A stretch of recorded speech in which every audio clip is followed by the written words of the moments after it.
Hello students, welcome to my YouTube channel mathematic concept by Mahendra Vikram Singh.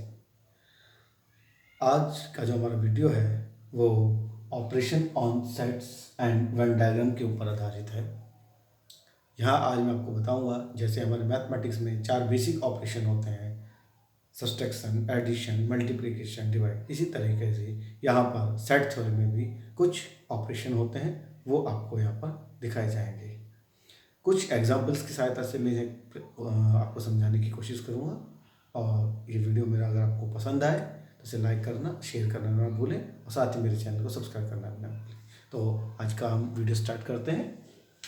Operation on sets, हम यहाँ पर दो example लेंगे। Set A is equal to 1 2 3 4, set B is equal to 5 6 7 8। हम इस example को देखते हैं। हमने यहाँ पर दो सेट लिए हैं। सेट ए जिसमें 1 2 3 4 एग्जाम सेट एलिमेंट्स हैं और सेट बी लिया है जिसमें हमने 5 6 7 8 लिखा है। हम बात करते हैं ए यूनियन बी, या ये छोड़िए बी, हम क्या करते हैं इन दोनों सेट्स के एलिमेंट्स को मिला करके एक जगह लिख लेते हैं। तो जब इस तरीके की प्रयास किया जाता है कि किन्हीं दो सेट्स के एलिमेंट को कंबाइन करके एक साथ इंक्लूड करके लिख दिया है हमने। उसी तरह अब एक दूसरा एग्जांपल नजर लेते हैं। Set x is equal to a b c d और set y is equal to c d e f। और मैं यहाँ क्या करता हूँ, इन दोनों सेट्स के अंदर जो एलिमेंट एक जैसे कॉमन है उनको लिखता हूँ। तो यहाँ दोनों एग्जाम्पल्स में हमने दो अलग अलग चीजें की। एक में हमने ये किया कि जो एलिमेंट्स थे सेट ए के और सेट बी के, जो दोनों एलिमेंट थे उन्हें उठा करके एक जगह लिख दिया है मिला करके। और दूसरे एग्जाम्पल में हमने क्या किया है, दोनों सेट्स के अंदर जो एक जैसे एलिमेंट्स थे उनको लिखा है। तो ये जो प्रोसेस है आपको यहाँ पर क्लियर किया गया कि एक में हमने सारे एलिमेंट्स को कंबाइन करके लिखा, दूसरे में हमने केवल कॉमन एलिमेंट्स को लिखा है। तो ये जो प्रोसेस है जिसके अंदर दोनों सेट्स के एलिमेंट्स को कंबाइन करके लिखा गया है, एक जगह मिला करके लिखा गया है, ये जो नया सेट तैयार होता है उस सेट को कहते हैं A union B. A union B. तो ये जो प्रोसेस होता है ये यूनियन का प्रोसेस होता है या यूनियन का ऑपरेशन होता है सेट्स के ऊपर। दूसरे एग्जाम्पल में हमने क्या किया है, दूसरे एग्जाम्पल में हमने दोनों सेट्स के केवल जो कॉमन एलिमेंट है उनको उठा करके लिखा है। अब इस प्रक्रिया को या इस प्रोसेस को बोलते हैं हम एक्स इंटरसेक्शन वाई। तो ये आपका इंटरसेक्शन का मेथड हुआ और ये आपका यूनियन का मेथड हुआ। तो यूनियन में और इंटरसेक्शन में आपको अंतर समझ में आ गया होगा कि जब भी हम यूनियन करते हैं दो सेट्स का तो उसमें हम दोनों सेट्स को के एलिमेंट को मिला करके एक जगह लिख देते हैं, और जब भी हम इंटरसेक्शन करते हैं तो उनके अंदर जो कॉमन एलिमेंट्स होते हैं केवल उन्हीं को लिखा जाता है। तो अगर हम इस तरीके से यूनियन की डेफिनेशंस की बात करें तो यूनियन का डेफिनेशन इस तरीके से होगा कि set contains all elements of given set. अगर कोई सेट ऐसा हमारे पास तैयार होता है जो गिवन सेट्स के सारे एलिमेंट्स को अपने अंदर कंटेन करता है तो वो ए यूनियन बी बोला जाता है। इंटरसेक्शन में क्या आता है, कंटेन्स ओनली कॉमन एलिमेंट्स, केवल कॉमन एलिमेंट्स को अंदर रखता है। तो ये जो सेट है आपका ये यूनियन और ये आपका इंटरसेक्शन। तो आप दोनों को क्लियर हो गया, आप लोगों को क्लियर हो गया कि यूनियन क्या होता है और इंटरसेक्शन क्या होता है। इंटरसेक्शन में कॉमन एलिमेंट्स को लिया जाता है और यूनियन में दोनों सेट्स के एलिमेंट्स को एक जगह करके मिलाकर लिख दिया जाता है। और इसको सिंबलिकली शो करते हैं x such that x belongs to A और x belongs to B, both दोनों में हो सकता है। और यहाँ पर आपका होता है सिंबलिकली x such that x belongs to A and x belongs to B।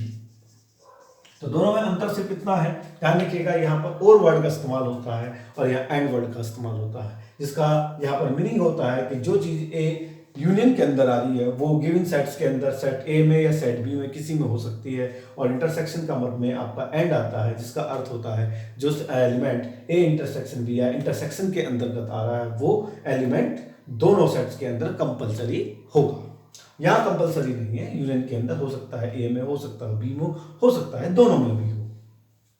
तो इस तरीके से ये आपका सेट तैयार, आपका यूनियन और इंटरसेक्शन हो जाता है। एक केस आता है जनरली। जनरल का मतलब क्या है? जनरल का मतलब होता है कि जब हमारे पास एक दो से ज़्यादा सेट्स हों तो उनका यूनियन कैसे निकालेंगे। तो मान लीजिए अगर हमारे पास A1, A2, A3 dot dot dot AN, इस तरीके से बहुत सारे सेट, हमें n सेट गिवन हो तो इनका यूनियन निकालना कोई बड़ी बात नहीं है। A1 union A2 union A3 union A4, इस तरीके से यूनियन AN तक हम निकालते चले जाएंगे। और इसी तरीके से इस केस में आते हैं हम जनरली हम इंटरसेक्शन की बात करते हैं। तो इन जनरल इंटरसेक्शन की बात करेंगे, हमारे पास A1, A2, A3, A4 dot dot dot AN, इस तरीके से बहुत सारे सेट्स हो तो उन सबका इंटरसेक्शन होगा A1 intersection A2 intersection A3 intersection A4 intersection A5 dot dot dot intersection AN। इस तरीके से हमारे पास दोनों स्थिति में हमारे पास यूनियन का जनरल केस हो गया और इंटरसेक्शन का जनरल केस हो गया। तो ये चीजें हमें आपको याद रखनी है कि जब हम जनरली दो या दो से ज्यादा सेट्स का यूनियन और इंटरसेक्शन निकालते हैं तो वो इस तरीके से होता है। यूनियन में सारे एलिमेंट्स उसके लिख दिए जाएंगे, जनरल में सारे एलिमेंट्स में जो कॉमन एलिमेंट्स होंगे केवल उन्हीं को लिया जाएगा। अब कभी कभी अब इसके अंदर एक चीज और हम देखते हैं, अगर हम ऊपर वाले दोनों एग्जाम्पल को, इस वाले एग्जाम्पल को देखें तो ए यूनियन बी के जो एलिमेंट है, ठीक है, और ए का जो एलिमेंट है वो ए यूनियन बी के अंदर मिल रहा है, तो इसलिए हम ये कह सकते हैं जो ए होता है यानी जो गिवन सेट होगा वो ए यूनियन बी का सबसेट होगा। इस तरीके से बी भी क्या होगा? Subset of A union B होगा। मतलब जिन दो सेट्स का हम यूनियन निकालते हैं वो दोनों सेट उनके यूनियन के, उसके जो यूनियन होते हैं उसका वो सबसेट होते हैं। इसी तरीके से अगर हम इंटरसेक्शन में देखें तो ये दो हमें एग्जाम्पल, दो हमें सेट दिए गए, उनका इंटरसेक्शन लिया है। तो इंटरसेक्शन वाले जो एलिमेंट है सी और डी वो एक्स और वाई दोनों के अंदर लाई करते हैं। तो इसका मतलब क्या होगा? जो एक्स इंटरसेक्शन वाई होगा वो सबसेट होगा एक्स का, और एक्स इंटरसेक्शन वाई जो होगा वो सबसेट होगा वाई का। मतलब यहाँ जो इंटरसेक्शन आएगा वो हमेशा गिवन सेट्स का सबसेट होगा। और जो यूनियन के अंदर बात करें तो जो गिवन सेट होते हैं वो यूनियन के सबसेट होते हैं, और जो इंटरसेक्शन होता है वो गिवन सेट्स का सबसेट होता है। कभी कभी आपको देखने को मिलेगा कि मान लीजिए एक एग्जांपल हम देते हैं, ए इज इक्वल टू 1 2 3 और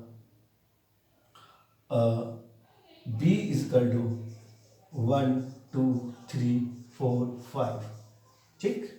तो हम देखते हैं कि इसके अंदर 1 2 3 इसके तीनों एलिमेंट्स सेट बी के अंदर पाए जाते हैं। सेट ए के तीनों एलिमेंट सेट बी के अंदर हैं, तो इसका मतलब क्या होगा? Automatically A is a subset of B. और जब हम ए यूनियन बी निकालने जाएंगे तो ए यूनियन बी आपका निकल करके आएगा 1 2 3 4 5, ठीक। मीनिंग क्या हुआ? मीनिंग ये हुआ कि ये जो सेट है वो हमारा बी है। तो यहाँ पर हमने जो समझाने का प्रयास किया वो ये किया है कि अगर कोई सेट ए सेट बी का सबसेट होगा तो उस कंडीशन में ए यूनियन बी जो होगा वो बी के इक्वल होगा। यही चीज अगर हम यहाँ देखते हैं, मान लीजिए हम ये कहें, यही चीज अगर हम इसके लिए ए इंटरसेक्शन बी की बात करें, यहाँ पर ए इंटरसेक्शन बी निकालने जाएंगे तो हमारे पास आएगा 1 2 3, 1 2 3। तो ए इंटरसेक्शन बी में क्या निकल कर आया? ए, यानी जो सबसेट था। तो यहाँ पर हम ध्यान रखेंगे अगर ए सबसेट बी है तो उस केस में ए यूनियन बी जो होगा वो सुपरसेट बी, यानी कि ए के लिए जो सुपरसेट बी है वो उसका आंसर होगा। और अगर ए सबसेट बी है और हम इंटरसेक्शन निकालने जाते हैं तो जो सबसेट होगा वह खुद ही उसका आंसर होगा। तो ये आपको बातें इसके अंदर याद रखनी है। साथ में हम बात कर रहे हैं इसमें वेन डायग्राम की। वेन डायग्राम क्या है? वेन ऑयलर ने इसकी खोज की थी, उन्होंने जो ज्योमेट्रिकल फिगर्स हैं उनके द्वारा, उनके हेल्प से इनको शो करने की कोशिश की थी। तो वो क्या करते हैं कि एक स्क्वायर, एक रेक्टेंगल लेते हैं, उस रेक्टेंगल को हम यूनिवर्सल सेट मानते हैं। उसके बाद जो हमें दो सेट दिए जाते हैं वो इसके अंदर सर्कल के द्वारा शो किए जाते हैं। अब जैसे इन दोनों एग्जांपल्स की बात करें तो सेट ए हो गया, इस सेट बी हो गया, और इन दोनों में कोई भी एलिमेंट कॉमन नहीं है और हम इनका यूनियन शो कर रहे हैं। तो चूंकि और जो यूनियन जो आ रहा है उसके अंदर सारे एलिमेंट आ रहे हैं, तो इसलिए हमने दोनों सर्कल को शेड किया है, और इसका मतलब होगा कि ये ए यूनियन बी को शो करता है। इसी तरह अगर हम इंटरसेक्शन की बात करें तो इंटरसेक्शन में क्या होगा? इंटरसेक्शन में ये होगा कि जो ये यूनिवर्सल सेट हो गया, ए हो गया, ए और बी हो गया, तो इसमें हम केवल जो कॉमन एरिया है केवल उसको शेड करेंगे, क्योंकि हम जानते हैं कि ए इंटरसेक्शन बी में हम केवल कॉमन एलिमेंट्स को लेते हैं, तो इसलिए यहाँ पर केवल जो दोनों सर्कल एक दूसरे को कट करते हैं उसके कॉमन पार्ट को ही करेंगे। कभी कभी ऐसा होता है कि हमें दो सेट इस तरीके से दे दिए जाते हैं कि उनमें कोई ना कोई एलिमेंट कॉमन होता है, तब उनका यूनियन निकलवाया जाता है। तो उस केस में हम दोनों सर्कल को काटते हुए बनाएंगे और पूरी रो इस तरीके से शेड कर देंगे। तो ये ए यूनियन बी ही होगा उस केस में जब इनके अंदर कोई ना कोई element, at least one element common होगा। तो ये आपका दोनों का यूनियन हुआ और ये इंटरसेक्शन हुआ, और दोनों चीजें आपने इसके अंदर देखी। तो दोनों का डिफरेंस आप लोगों को समझ में आ गया होगा। अब इसके साथ साथ दोनों के दोनों कुछ लॉज को फॉलो करते हैं, तो वो लॉज आपको याद रखने में ध्यान देना है। तो लॉज क्या होंगे या ध्यान देना।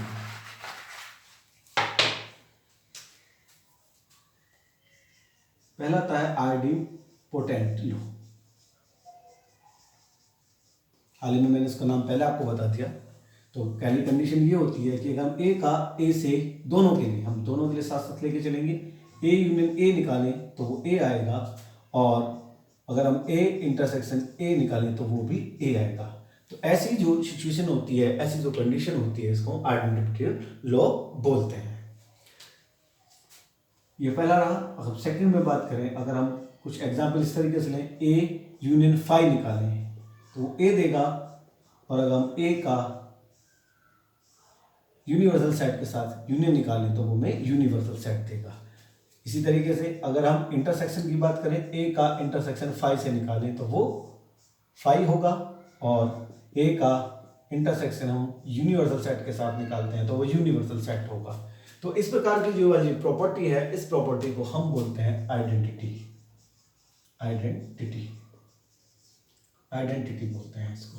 तो ये आपका सेकंड लॉ होता है, इसको फॉलो करता है। Third one, A intersection A union B करें या बी यूनियन ए करें, और इसी तरीके से ए इंटरसेक्शन बी निकालें या बी इंटरसेक्शन ए निकालें, कोई फर्क नहीं पड़ता है। और इस तरीके के लॉ आपको पहले से ही जानते हैं, सुनते हुए आए हैं, तो उसको बोलते हैं कॉम्यूटेटिव लॉ। कॉम्यूटेटिव, तो यूनियन और इंटरसेक्शन दोनों कॉम्यूटेटिव होते हैं। इसके अलावा अगला आप समझ रहे होंगे, A union B union C अगर हम निकालें तो वो A union B union C के इक्वल होगा। सेकेंडली, इसी तरह हम इंटरसेक्शन की बात करें, A intersection B intersection C equal होगा A intersection B intersection C के। इसको हम आप अच्छी तरह से जानते हैं, एसोसिएटिव लॉ बोलते हैं। ये कोई नई चीज़ें नहीं है, लेकिन सिर्फ क्या है कि कंडीशन या सेट थ्योरी के अकॉर्डिंग है, तो सेट थ्योरी इनको बता रहे हैं, बाकी आप इन चीज़ों को इंटीजर्स के अंदर पढ़ चुके हैं। इसके अलावा एक और आता है आपका, A union B intersection C हो, तो आप इसको लिख सकते हैं A union B intersection A union C, और आपके पास हो A intersection B union C, तो इसको आप लिख सकते हैं A intersection B union A intersection C, और इसको हम बोलते हैं डिस्ट्रीब्यूटिव लॉ। इस तरीके से यहाँ पर 5 लॉज को फॉलो करता है, आईडी इंपॉर्टेंट लॉ को फॉलो करता है, मतलब अपने आप से ही अगर यूनियन और इंटरसेक्शन निकालेंगे तो वही सेट आएगा। अगर हम फाई के साथ यूनियन निकालेंगे तो ए आएगा, और फाई के साथ ए का इंटरसेक्शन निकालेंगे तो फाई आएगा, और ए का यूनिवर्सल सेट के साथ यूनियन निकालेंगे तो यूनिवर्सल सेट आएगा, और ए का अगर हम यू के यूनिवर्सल सेट के साथ इंटरसेक्शन निकालेंगे तो ए यानी वो खुद आएगा वो सेट ए करते हुए। ठीक है, अब इसी तरीके से A union B union A निकाले, इंटरसेक्शन बी निकाले, चाहे बी इंटरसेक्शन ए निकाले, तो उसको हम कॉम्यूटेटिव लॉ कहते हैं। इसी तरह एसोसिएटिव लॉ को फॉलो करता है, डिस्ट्रीब्यूटिव लॉ को भी दोनों आपके यूनियन और इंटरसेक्शन फॉलो करते हैं। तो ये बातें आपको याद रखनी है। अब एक नई चीज यहाँ पर और बताइए आपको निकल के आती है, जैसे कभी कभी क्या होता है कि दो साइड ऐसे होते हैं कि उनमें कुछ भी कॉमन नहीं होता है, यानी उनका इंटरसेक्शन फाई आता है, यानी ए इंटरसेक्शन बी जब निकालने जाते हैं अगर वो फाई आ जाता है, मतलब उसके अंदर कोई भी एलिमेंट कॉमन नहीं होते हैं, तो ऐसे जो ये जो दोनों सेट हैं इनको बोला जाता है डिसजॉइंट सेट्स। जब दो सेट्स के अंदर कोई भी एलिमेंट कॉमन नहीं होता है, मतलब उनका इंटरसेक्शन पाई आता है, तो हम उनको डिसजॉइंट सेट्स बोलते हैं। अब हम करते हैं ए इजकल टू, एग्जाम्पल लेते हैं आपका ए बी सी डी, और एग्जाम्पल बी लेते हैं, इसमें हम लेते हैं आपका बी डी ई एफ, ठीक है। अब हम एक नया सेट तैयार करते हैं, इनमें जो दोनों में कॉमन एलिमेंट हैं उनको हम छोड़ देते हैं, और ए के जो बचे एलिमेंट हैं कॉमन के बाद उनको हम लेते हैं ए और सी। तो यहां पर हमने ये किया कि जो सेट ए के उन एलिमेंट्स को लिखा जो कॉमन निकालने के बाद बचते हैं, दोनों में जो कॉमन एलिमेंट है उनको छोड़ दीजिए और ए के बचे हुए एलिमेंट लिखिए, बी के एलिमेंट मत लिखिए। तो ऐसी जो सिचुएशन होती है, ऐसे जो नया सेट तैयार होता है उसे हम कहते हैं ए माइनस बी, ए माइनस बी, यानी दो सेट्स का डिफरेंस निकालना अगर हमें होता है तो जिस सेट में से हम माइनस कर रहे हैं, ठीक है, उसी के एलिमेंट आपके बचेंगे और कॉमन एलिमेंट्स आपके खत्म हो जाएंगे, एलिमिनेट हो जाएंगे, उनको आप देखेंगे ना ही बी के एलिमेंट से आपको कोई रिलेशन देगा। इसी चीज को अगर हम पलट कर करते हैं, अगर मैं बी माइनस ए करूंगा तो आपको बताया मैंने अभी कि जिसमें से माइनस कर रहे होते हैं उसी के एलिमेंट बचते हैं और जो कॉमन एलिमेंट होते हैं वो एलिमिनेट हो जाते हैं। तो यहाँ से बी और डी एलिमिनेट हो जाएंगे और आपके पास बचेगा ई और एफ। तो ये आपका ए माइनस बी और बी माइनस ए निकालने का तरीका हुआ। और इसको सिंबलिकली शो करते हैं कि x, अगर हम आपसे कहें कि a माइनस बी को सिंबलिकली दिखाइए तो वो होता है x बिलोंग्स टू a, और you can say x such that x belongs to a and x does not belong to a। मतलब इसके अंदर जो एलिमेंट आएंगे वो a के होंगे, वो b के कभी भी नहीं होंगे। तो ये आपका हो गया डिफरेंस ऑफ सेट। अगर हमें दो सेटों को माइनस करना है तो उसका तरीका ये होगा। अब इसी के साथ साथ जब हमने a माइनस बी पढ़ लिया है तो एक और आता है इसमें सिमेट्रिक डिफरेंस। सिमेट्रिक डिफरेंस क्या होता है? इसको जो साइन होता है वो इस तरीके का होता है और किसी किसी बुक में इस तरीके का मिलता है, ठीक है। तो a का मतलब, इसका मतलब होता है a minus B union b minus a, मतलब दोनों को माइनस कर लीजिए और माइनस करने के बाद a में से b को माइनस कीजिए, b से a को माइनस कीजिए, उसके बाद उनका यूनियन निकाल दीजिए, तो वो जो होता है वो उसका सिमेट्रिक डिफरेंस होता है। जैसे कि अगर हम इन दोनों इसमें देखें तो यहाँ से सिमेट्रिक डिफरेंस की बात आएगी, तो सिमेट्रिक डिफरेंस क्या होगा? a माइनस बी ए सी है, b माइनस ए ई एफ है, तो इनका यूनियन होगा a सी ई एफ। तो इस तरीके से आपका ये सिमेट्रिक डिफरेंस आ जाएगा। मैं समझता हूँ सिमेट्रिक डिफरेंस आपको समझ में आ गया होगा। अभी a माइनस बी यानी जो डिफरेंस है, इसका अगर हम वेन डायग्राम शो करना चाहें तो ये जो रेक्टेंगल है यूनिवर्सल सेट को शो करेगा। सेट ए और सेट बी को आप काटते हुए बनाइए, और क्योंकि जो कॉमन एलिमेंट्स खत्म है और बी के एलिमेंट्स आपके पास नहीं है, केवल आपको ए के शो करने होते हैं, तो इस पर हम सिर्फ ए के इस पार्ट्स को शेड कर देंगे और इसको लिख देंगे ए माइनस बी। तो इस तरीके से हमने डिफरेंस भी जाना और सिमेट्रिक डिफरेंस भी जाना। अब एक और पता है, एक एग्जाम्पल और लेता हूँ और उसके बाद मैं आज का वीडियो समाप्त करूँगा। हम जानते हैं नेचुरल नंबर्स होते हैं हमारे पास 1 2 3 4 5, इस तरीके से एक सेट बनाता हूँ मैं ए, उसमें लेता हूँ 1 3 5 7, समझ गए होंगे आप। सेट बी लेता हूँ, उसमें एलिमेंट डालता हूँ मैं 2 4 6 8, ये भी आप समझ गए होंगे। तो अब अगर हम देखें तो जो एलिमेंट सेट ए में है उस एलिमेंट सेट बी में नहीं है, क्योंकि जो इवन नंबर्स होंगे वो ओड वाले में नहीं होंगे, जो ओड वाले होंगे इवन में नहीं होंगे। लेकिन इन दोनों का अगर हम ए यूनियन बी करते हैं तो हमें नेचुरल नंबर सेट एन मिल जाएगा, यानी उनका यूनिवर्सल सेट मिल जाएगा, ठीक। तो ऐसे जो सेट्स होते हैं जब उनके अंदर आपस में कोई एलिमेंट तो कॉमन नहीं होते हैं, आपस में डिसजॉइंट होते हैं, लेकिन दोनों का यूनियन अपने यूनिवर्सल के बराबर होता है, ठीक है। तो ऐसे सेट एक दूसरे के कॉम्प्लीमेंट सेट बोले जाते हैं, कॉम्प्लीमेंट सेट। ऐसे सेट्स को हम कॉम्प्लीमेंट सेट्स बोलते हैं, इनको हम कॉम्प्लीमेंट सेट्स कहते हैं, ठीक है। और इसको रिप्रेजेंट करने का तरीका होता है, यदि ए का कॉम्प्लीमेंट दिखाना है तो वो ए डैश होगा, और ए डैश का बी का कॉम्प्लीमेंट दिखाना है तो वो बी डैश होगा। मतलब जिस सेट का भी कॉम्प्लीमेंट निकालना है तो उस पर डैश लगा करके शो किया जा सकता है। अगर हम यही इसी एग्जाम्पल में थोड़ा चेंज कर दें तो ए के लिए इवन नंबर ओड नंबर्स के लिए इवन नंबर्स का सेट कॉम्प्लीमेंट सेट का काम करेगा, तो ए के लिए ए डैश होगा।